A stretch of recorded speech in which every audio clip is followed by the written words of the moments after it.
Hey guys, welcome back to the channel. In today's video, we will be looking at a disturbing message that was apparently sent to Zach, who is Jay's brother, and another comment from Ayub that is very suspicious. Also, did Lucy and Brad actually speak to Jay? So the first thing we are going to look at is a comment from Ayub, because someone asked him to do a live and tell everyone everything that he knows about what happened to Jay. But Ayub responds to this comment by saying, "Never complain, never explain." This is a really weird thing to say, especially if he didn't do anything wrong. What he's basically saying is that he doesn't need to explain anything, and I believe this was before he went on the Central Club podcast. So if he didn't need to explain anything, why did he choose to do a podcast and explain his story?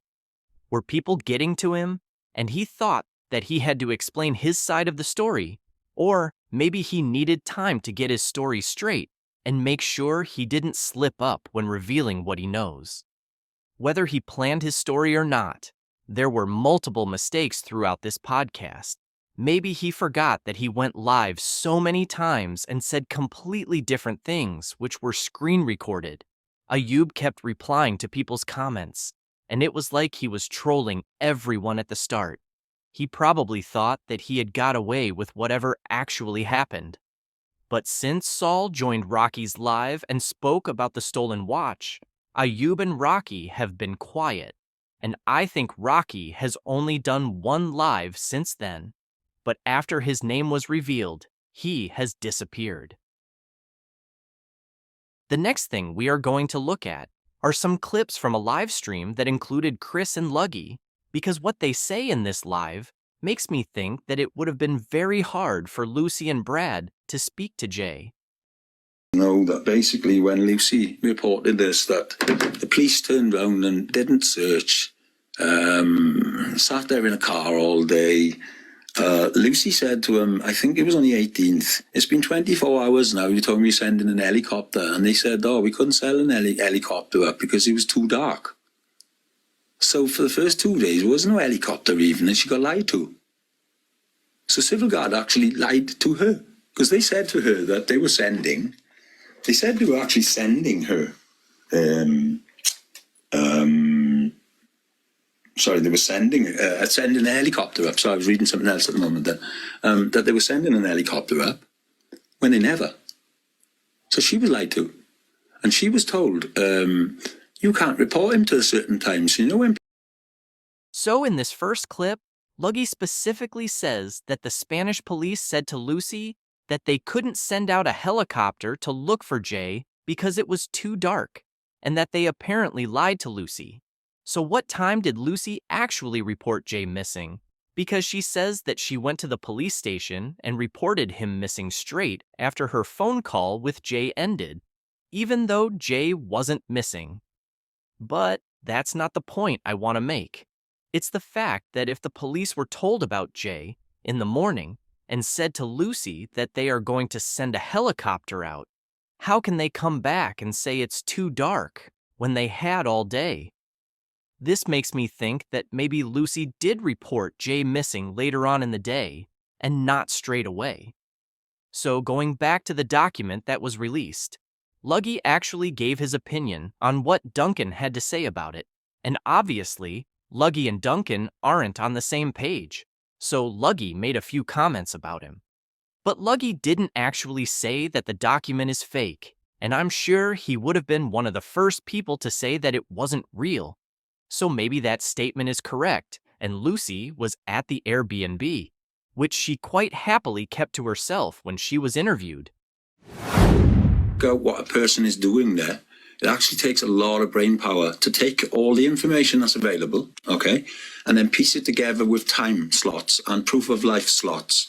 If you take the times and the proof of life slots, which are Brad spoke to him, Lucy spoke to him, woman in a car seen him walking up a hill, he went up a mountain. We ain't seen him since. This is what he said to me at this time. The other thing, Luggy, while I'm being completely honest, I had shared something with you about me personally. Yeah? And the personal thing I shared with Luggy is I do not want to be the person that finds Jay. Okay. And Luggy protected me, and he said, Chris, you won't have to be. Our objective is to make sure the right people go down there and find. You won't have to do that, Chris. All you is prove what we're saying. Thank you, mate. Thank you, mate. Okay. So Chris was told specifically, okay, that he doesn't need to go and find Jay. All he needs to do is stand in the V notch so that I can show on back into Civil Guard live that look where Chris is. All right. Now send the helicopters, because at the end of the day, I can't speak to him on the phone. In this clip, you hear Luggy say that he couldn't speak to Chris on the phone while he was in the V-notch, and he was using a tracking device to show the Spanish police where Chris was. I have heard a lot of people say that the phone signal was really bad, so I'm guessing the reason why he couldn't speak to Chris on the phone is because they didn't have good signal and couldn't communicate with each other. So how did Lucy speak to Jay if the signal was really bad? And how far did Jay go after speaking to Lucy? I understand that Brad could have spoke to Jay because they apparently called each other when Jay had just decided to go off-road. And, to be honest, I'm really not sure that these phone calls actually happened, or that we got told exactly what Jay said while on call to his friends. But if Jay spoke to Lucy after Brad, and Jay was still heading into the mountains, surely his phone signal would start to fade away. But let's say that they both did speak to Jay and had signal, then Jay must have traveled a lot further and ended up in a place where there was no signal. I think most of us here can say that it's very hard to believe that Jay went off the main road and traveled so far into the mountains, and it's something I just can't get my head around. The last thing we are going to look at in today's video is a disturbing message that was allegedly sent to Zach. This message says, "If Jay Slater is your brother, you will never find him where he's buried." So this message was posted by the Sun, and I'm guessing this was sent to Jay's brother because of what was said in this message. But who is sending these messages? Because it's just like the one that was sent to Debbie. What kind of person does this just for fun? It makes no sense. You can see that the message was sent by someone who uses the name Drop Russians for fun, so it looks like it was a fake account. But who was behind it?